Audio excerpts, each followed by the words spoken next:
with the reception problems down on the Isle of Whithorn yesterday morning coming into the morning service in Cathcart. I'm sharing something here of what was meant to be said in the conversation from the beach. First of all, thanks to everyone who came on the walk at any point or sent messages or prayers or who's followed the walk in some sort of way, and to those who sent us off from the front garden last Sunday afternoon in that brilliant, colourful goodbye. I've so loved the experiences of these last few days, every moment. 75 miles down before the enforced stop. Bandages can be unwrapped later today, we'll see how it looks. And after some other stuff and some healing, I'm looking forward to completing the Whithorn Way now next year, and within our 100th. I wanted to frame the walk a little more in this our Project 2023 work towards next year. This is part of the postcards project. We're gathering up moments when any of us have sensed something of God in our everyday lives or in whatever we're doing, and we want to mark down that word and take a photo if we can. Even draw a map if you're up for that, and gather these things together and send them through.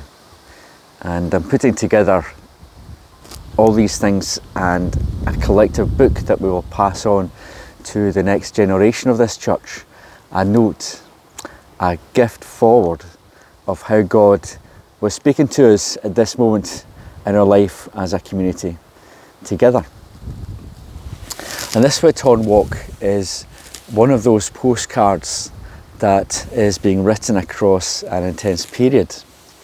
This specific walk is about a remembering and a preparing, and it sprang out in part because of these last 2 years of change and loss that we've known across our communities, a way to reflect collectively and prepare in the act of walking.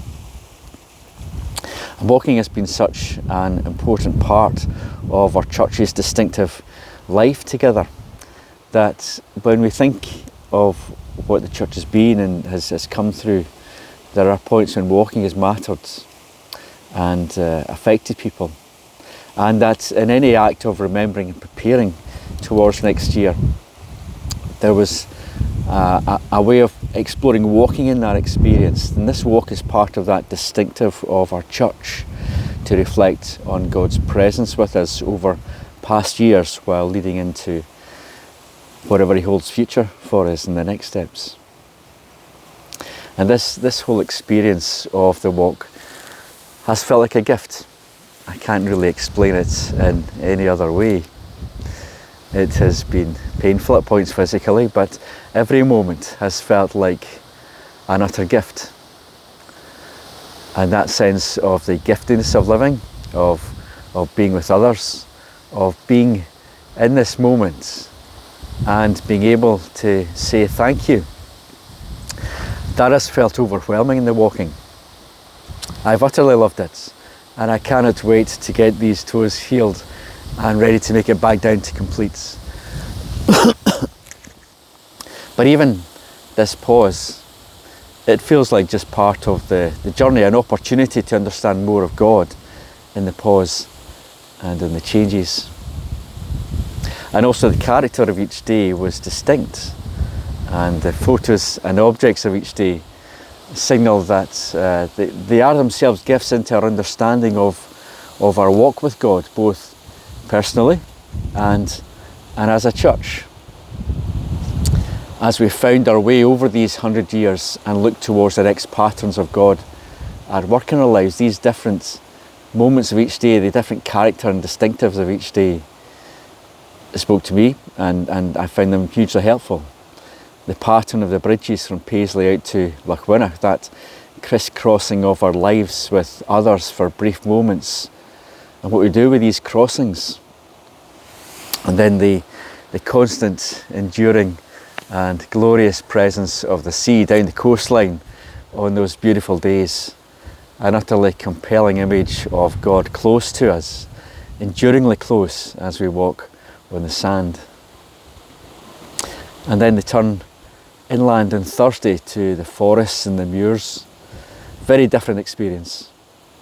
I didn't particularly want to leave the coast. I loved that journey down the coast. But this is part of the journey, isn't it? Going inwards, going inland.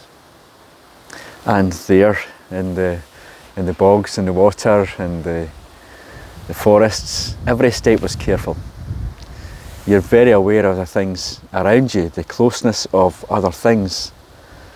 And in that very place where it was hard and difficult, where you needed to persevere through the things that got in the way, and the gorse there was big gorse. Every so often there were moments of utter joy and delight. If you've been following on Facebook, you'll have seen that startling photo of the red mushroom in the forest floor. And that was such a beautiful image of that sudden moment of delight. Or of the water sitting lightly across the surface of the long grass. You could run your hand across it, splash your face with it. And then across the whole journey, these wee moments when the brambles came out, and they were just wonderful at just the right time. I've loved the whole thing and everything about it. The walking together, the walking alone, the landscapes, the reflections, the differences in the days, seeing it all changing around us. And I cannot wait to make it back when the feet allow me, and to learn more in that pause and preparation to complete the next 65 miles next year. And there is a learning in that as well. God bless you. Thank you.